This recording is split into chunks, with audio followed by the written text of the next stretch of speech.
Donc, bon après-midi tout le monde. On est super content de vous voir cet après-midi.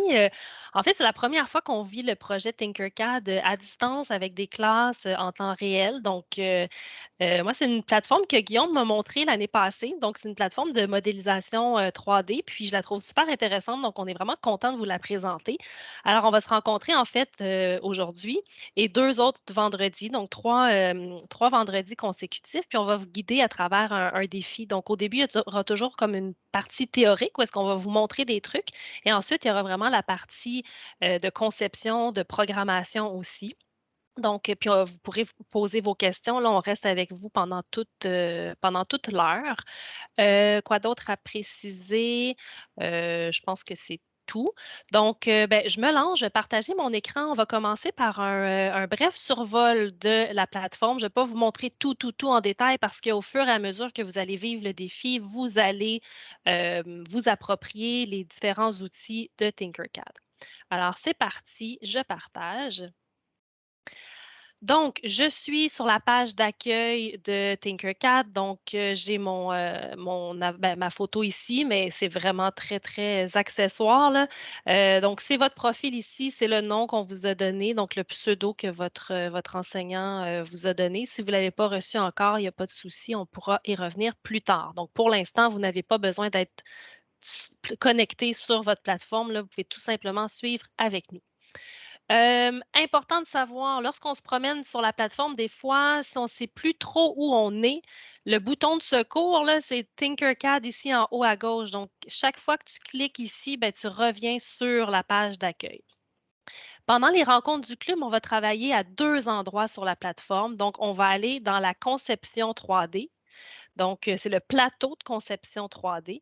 Et on va aller dans CodeBlock aussi, qui est l'outil de programmation dans Tinkercad. Donc, on va toujours commencer par concevoir notre modèle en 3D et ensuite, on va aller le programmer parce que l'outil de programmation va amener une précision qu'on ne retrouve pas nécessairement dans l'outil de conception 3D. Une petite aparté, quand on parle de conception 3D, on n'est pas obligé d'avoir une imprimante 3D pour en faire, hein. Donc, les objets qu'on peut créer, on pourrait les déposer, par exemple, dans un musée virtuel qu'on pourrait visiter. On pourrait faire de la réalité augmentée aussi. Donc, c'est vraiment pas nécessaire là, d'avoir une imprimante 3D. Alors, je me lance, je vais ouvrir ici le plateau de conception 3D.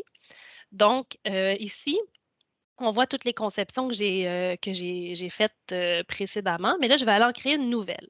Donc, créer une conception. Je clique ici. Alors, voici mon plateau de conception. Donc, ils appellent ça un plan de construction. Vous voyez, il est séparé en millimètres. Si je vais ici, là, en bas à droite, sur Modifier grille, l'unité, ce sont les millimètres. Je pourrais avoir des pouces, des briques, mais nous, on va travailler en millimètres. Puis, on va garder la largeur par défaut, soit 200 par 200. Donc, première chose. Maintenant, le bouton de secours, donc pour revenir à la maison, c'est toujours le logo Tinkercad en haut à gauche. Qu'est-ce que je peux vous dire ici? Le cube est très utile pour voir mon objet sous différents angles. Donc, je vais en prendre un, par exemple, je vais prendre un cylindre que je vais venir glisser sur mon plateau. Bien, si je veux le voir de tous les angles, je peux tourner mon cube et le voir. Je peux même le voir, hop, en dessous. Donc là, vous pouvez vous imaginer qu'on pourrait même créer un monde sous-marin si on voulait.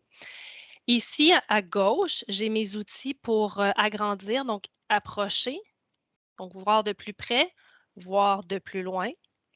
Donc, puis peu importe à quelle distance je me trouve, là, je peux toujours regarder sous tous les angles. Par défaut, on donne toujours un nom à mon projet qui sont particulièrement originaux, mais pas toujours si simples à prononcer.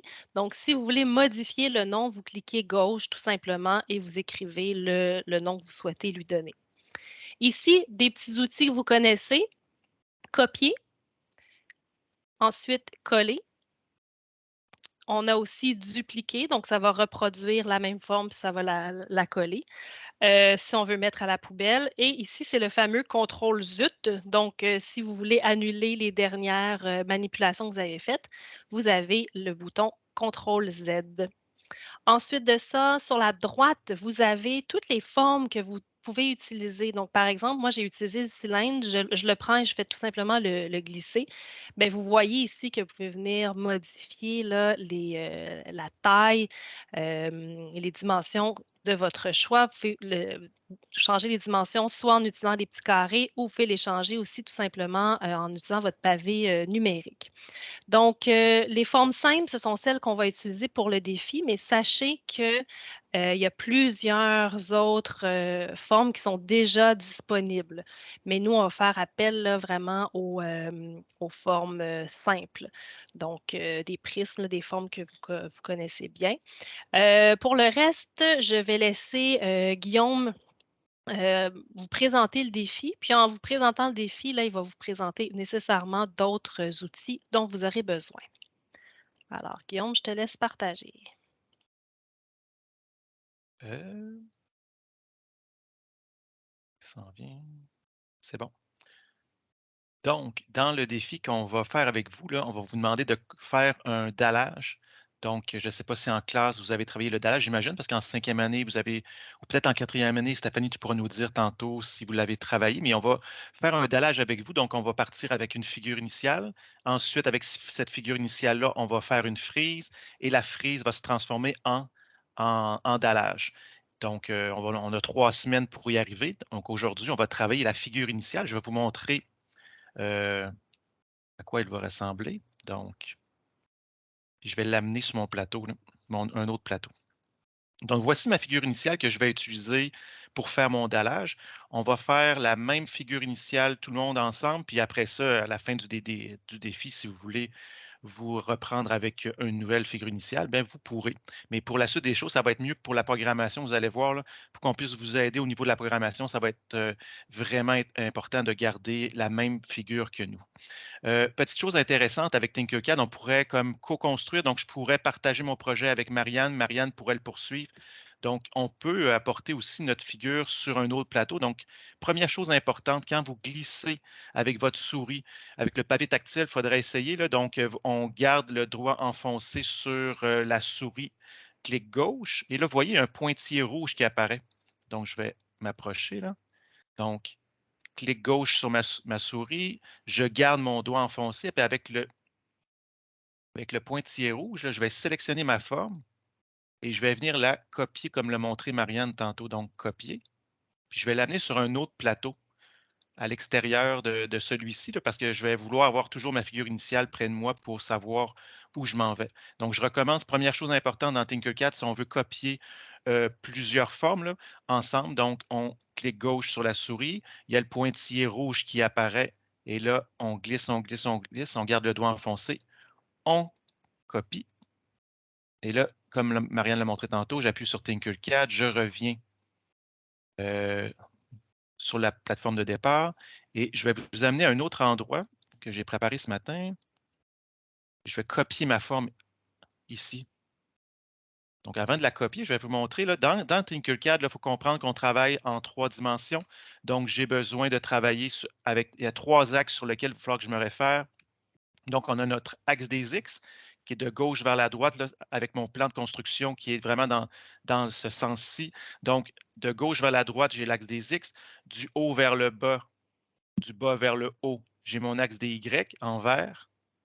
Et j'ai un nouvel axe, peut-être que vous ne connaissez pas cet axe-là, mais l'axe des Z qui va me permettre d'avoir la 3e dimension. Donc, l'axe des Z qui est en dessous du plateau jusqu'au-dessus du plateau. Donc, on va être sur l'axe des Z. Puis tantôt, quand on va aller dans la programmation, dans l'outil de programmation, vous allez voir, on va revoir ces axes-là, X, Y, Z. Donc, ce que je vais faire, je vais les regrouper et je vais venir les déplacer là, sur mon plateau. Comme ça, si j'en ai besoin, on va pouvoir s'y référer. Donc, vous vous rappelez, tantôt, j'ai copié ma forme de l'autre côté et là, je vais venir la coller avec mon outil. Et là, voici la forme initiale qu'on va utiliser ce matin, cet après-midi pour faire notre frise et notre dallage. Donc, dans notre frise et notre dallage, donc sur la figure initiale, on peut voir, il y a un prisme à base carrée, il y a 2 prismes à base triangulaire. Ces solides-là, on va les trouver bien sûr dans les formes simples. Donc ici, on a le cube, On l'appelle la boîte dans Tinkercad. Donc, bien sûr, c'est un cube. Et ensuite, notre prisme à base triangulaire, on l'appelle le toit. Donc, ce sont les deux solides qu'on va utiliser cet après-midi pour faire notre figure initiale. On va commencer avec ça. Puis, on va prendre un petit temps pour la faire sur le plateau de conception. Puis après ça, on ira dans la programmation pour faire la suite des choses avec vous. Donc, première chose qu'on va vous demander de faire tantôt, c'est de prendre une boîte et de la glisser au centre de votre plateau. Puis les dimensions vont être importantes à respecter, toujours en gardant l'idée qu'on va les travailler au niveau de la programmation tantôt. Puis on vous expliquera plus tard pourquoi on veut s'assurer de garder ces dimensions-là. Donc, les dimensions qu'on vous demande d'utiliser, donc pour la largeur et la longueur, ça va être 40 mm. Donc, comme vous voyez, là, dans l'espace, j'aurais pu y aller avec les petits carrés, mais je trouve ça plus simple de venir l'inscrire avec mon clavier. Donc, 40 mm par 40 mm pour largeur et longueur. Et pour la hauteur, donc je peux déplacer mon plateau pour bien voir. J'ai un petit carré qui est au-dessus de mon solide. Donc, je clique dessus et je viens mettre 4 mm, tout simplement. Donc, on garde ça en tête, puis c'est pas grave, tantôt, on pourra vous redonner les dimensions. Donc, là, on vous demande d'attendre avant de le faire. On écoute bien, puis après ça, on va vous laisser le temps d'explorer. Donc, je dépose un cube sur mon plateau, 40 par 40 par 4 mm. Donc, voici la première partie. Ensuite, comme vous le voyez, j'ai deux prismes triangulaires, donc je vais aller chercher deux toits. Là, vous voyez, il n'est pas bien positionné. Je vais devoir le faire pivoter. Et quand je déplace mon plateau, il y a trois petites flèches. Donc, si je m'approche, là, il y a trois petites flèches bidirectionnelles qui apparaissent. Une, deux, trois. Et de là, l'idée d'avoir mis mes trois axes. Donc, je vais me reculer, là. Donc, j'ai mon axe des X, mon axe des Y, mon axe des Y en vert, puis mon axe des Z. Donc, les pivots vont se faire autour de ces trois axes-là. On va en avoir besoin tantôt pour la programmation. Pour l'instant, il n'y a pas de problème. J'ai seulement à aller cliquer sur la flèche. Je peux y aller à la main comme ça. J'aurais pu venir inscrire le nombre. Mais absolument, ça va quand même bien manuellement. Donc, vous voyez, je fais pivoter mon solide. Et là, petite particularité dans Tinkercad, c'est que en dessous de mon plateau, il se passe des choses des fois. Et là, si je m'approche, il y a une partie de mon solide qui est apparue en dessous du plateau. Donc, ce que je vais faire pour la remettre, la repositionner, donc, au-dessus de ma forme, il y a un petit cône ici, un cône noir. Je ne sais pas si vous voyez bien, là. C'est ce petit cône noir-là qu'on va utiliser pour soulever la forme. Donc, je vais cliquer dessus et là, vous voyez, juste à la droite de mon solide, c'est marqué -2. Donc, ça veut dire qu'il y a encore une partie de mon solide qui est à -2 en dessous du plateau, là. Donc, il y a une partie qui est dans des valeurs négatives. Donc, j'aimerais ça le mettre vraiment sur le dessus du plateau à 0. Donc, je le monte un petit peu. Donc, et voilà. Donc, voilà, mon solide est sur le plateau directement. Donc, c'est parfait. Et pour cette figure-ci, on veut que sa hauteur soit seulement de 2 mm. Donc, on va aller mettre 2 mm de hauteur. Pour la valeur là, entre les deux sommets qui sont juste ici, donc ce que je vais faire, je vais prendre la même valeur qui est que la longueur ou la largeur de mon prisme à base carrée. Donc, je vais mettre 40 mm. Donc, je récapitule. Donc, la hauteur de mon prisme à base triangulaire va être de 2 mm et la distance entre les deux sommets là, ici va être de 40 mm. Là, je voudrais bien venir la placer sur le dessus de ma forme, comme ma figure initiale le présente ici, mais pour l'instant, ce n'est pas possible parce qu'elle vient comme s'imbriquer à l'intérieur de l'autre. Donc, pour ce faire, donc, vous vous rappelez tantôt, la hauteur de mon prisme à base carrée était de 4 mm. Donc, ce que je vais faire, je vais cliquer sur mon prisme à base triangulaire et je vais le soulever de 4 mm. 1, 2, 3, 4, puis on le voit ici, là. À ce moment-là, il va venir se placer sur le dessus.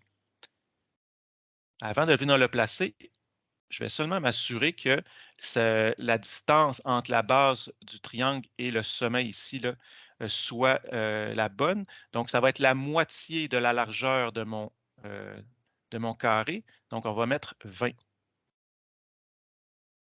Ici, on va mettre 20 millimètres. Donc, on a 40 millimètres pour cette distance-ci. On a 20 millimètres ici. Et la hauteur de mon prisme va être de 2 millimètres. Quand c'est fait, un autre outil qui est vraiment intéressant dans Tinkercad, donc je vais dupliquer cette forme-là, il m'en faut deux. Donc, je vais la dupliquer. Donc, je vais faire copier-coller, comme ceci. Et non, je vais recommencer. Je vais vous montrer un autre outil à la place. Désolé. Donc, je vais cliquer sur ma forme. Je vais la... Non, c'était correct. Je vais la copier. Puis ici, là, vous voyez un outil de symétrie, mettre en miroir. Vous allez peut-être en avoir besoin dans d'autres projets. Donc, je clique sur l'effet miroir et vous voyez, il y a des flèches qui apparaissent. Puis en cliquant sur les flèches, on voit l'effet que ça va donner. Donc, moi, j'aimerais bien que ma deuxième forme vienne se placer nez à nez avec la première figure. Donc, je clique sur cette flèche-là et là, elle va changer de direction. Donc, je crée un effet de symétrie. Je vais les placer une en face de l'autre, comme ceci. De là, l'idée, tantôt, on va le faire dans la programmation, ça va être plus précis également. Donc, voilà. Donc, je duplique mon prisme à base triangulaire. Je viens de placer, je fais un effet de symétrie. Donc, je viens placer sommet à sommet. Et là, je les regroupe. Donc, ça, je remonte comment regrouper. Là. Donc, je clique gauche sur ma souris. Il y a le pointillé rouge qui apparaît. Je regroupe mes formes. Et là, j'ai un outil ici en haut qui s'appelle Regrouper. Je clique dessus. Et quand je vais déplacer les objets, donc ça devient un objet. Donc, mes deux prismes à base triangulaire deviennent un objet seulement que je peux déplacer. Et là, je voudrais venir le centrer au niveau de mon prisme à base carrée. Donc, pour ce faire, encore une fois, je vais sélectionner mes deux formes. Donc, clic gauche sur ma souris. Il y a le pointillé rouge qui apparaît. Et là, il y a un outil d'alignement également. Donc, on a un outil pour la symétrie, l'effet miroir, et on a un outil d'alignement. Donc, je clique dessus. Et là, vous voyez tranquillement, quand je déplace mon curseur, on voit où la forme va venir se placer. Donc, on veut qu'elle vienne se centrer par rapport à l'autre figure. Donc, je clique une fois ici, centrer. Centrer également par rapport à l'axe des Y. Et là, je viens placer ma figure sur le dessus de ma boîte. Donc, il y a un petit décalage, là. C'est pour ça qu'on vous montre l'outil de programmation aujourd'hui. Donc, vous allez voir, il y a déjà un petit décalage à ce niveau aussi. Puis, au niveau de la frise tantôt, ou la semaine prochaine, vous allez voir, on va avoir de la difficulté là, sur le plateau de conception à être précis. Donc, de là, l'idée de vous amener du côté de la programmation un petit peu plus tard aujourd'hui. Dernière chose, oui, Marianne? Non, j'allais juste, ben, c'est peut-être ce que tu allais dire, mais Mmh. tantôt, on a dit que c'était important là, d'utiliser la même figure initiale que nous en termes Oui, de dimension. Par contre, au niveau des couleurs, vous pouvez y aller à votre guise. Donc, peut-être nous montrer, Guillaume, comment sélectionner, changer la couleur, mais on va vous demander quand même que voyons, le prisme à base carrée soit d'une couleur différente que les prismes à base triangulaire pour qu'on voit le contraste. parfait. Donc, Puis oui, j'ai Madame Stéphanie, il nous reste quelques secondes, puis après ça, c'est les élèves y vont. Ils nous demandent si ils peuvent essayer avant d'avoir oui, un choc cognitif, là. c'est bon. Donc, je clique sur ma figure, puis là, ici, là, on le voit, on peut venir changer la couleur. Donc ça, il y a une possibilité, en cliquant sur la figure de votre choix, de changer la couleur tout simplement ici.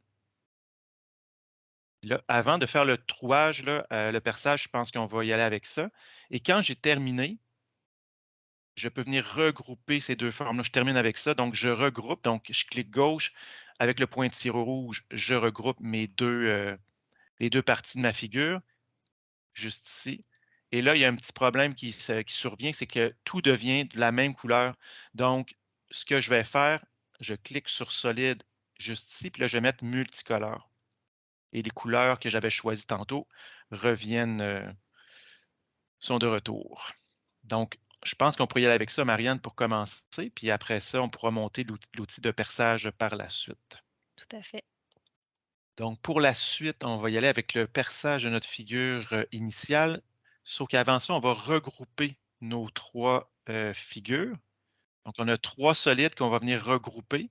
Donc, pour ce faire, encore une fois, vous allez clic droit sur votre souris, clic gauche sur votre souris, désolé, garder le doigt enfoncé, faire apparaître le pointillé et glisser pour regrouper les 3 solides, comme ceci. On voit bien, là, les solides viennent d'être regroupés. Et là, je viens appuyer sur le bouton regrouper juste ici en haut à droite. La couleur vient de changer, donc mes prismes à base triangulaire étaient de couleur vert et là, ça s'est disparu. Donc, pour ce faire, je vais cliquer sur ma forme, je vais appuyer sur solide ici et multicolore. Si je prends mon objet, maintenant, les 3 parties de mon objet ont été regroupées. Donc, je déplace un seul objet à la fois. Donc, super important à savoir. Dernière étape pour cette première partie du défi. Donc, on va prendre un outil de perçage. Donc, on se rappelle tantôt, au début, notre figure initiale, on voulait avoir un trou au centre de celle-ci. Donc, pour ce faire, on va prendre un cylindre. On va venir changer les dimensions du cylindre. Donc, on va avoir peut-être un diamètre de 4 mm. Donc, 4 mm de diamètre. Pour la hauteur, ça n'a pas d'importance parce que c'est un outil de perçage. Donc, je vais y aller au hasard. La seule chose qui est importante, c'est de venir placer notre cylindre au centre de la figure. Et pour ce faire, on le refait à nouveau, on va utiliser l'outil d'alignement. Donc, je vais faire clic gauche sur ma souris, je garde enfoncé, je glisse, je regroupe mes 2 objets. J'appuie sur l'outil d'alignement. Et là, ici, là, le point noir est grisé, donc ça veut dire qu'il était bien aligné au niveau de la longueur et pour la largeur. Donc, je vais venir cliquer au centre ici. Donc, mes 2 objets sont alignés. La seule chose que je dois m'assurer avant de percer, c'est que mon objet de perçage, qui est le cylindre, est bien enfoncé. Donc, je vais venir le passer de chaque côté de ma figure. Donc, on le voit, il est en dessous de celle-ci également. Et l'outil de perçage se retrouve, donc je reclique sur mon cylindre, l'outil de perçage se retrouve ici. Donc, je clique sur perçage et là, vous voyez, mon cylindre est devenu transparent. Donc, je vais être prêt maintenant à percer ma forme. Pour percer la forme, c'est encore la même chose. Donc, je regroupe mes 2 objets, j'appuie sur regrouper et vous allez voir automatiquement le trou va se faire comme ceci. Maintenant, j'ai le trou qui est au centre de mon objet. Donc, voici ma figure initiale qu'on va utiliser la semaine prochaine pour faire notre frise, notre dallage et bien sûr, on va reproduire cet objet-là également dans l'outil de programmation. Et ça, on vous montrera ça la prochaine fois. Donc, ça fait le tour pour aujourd'hui.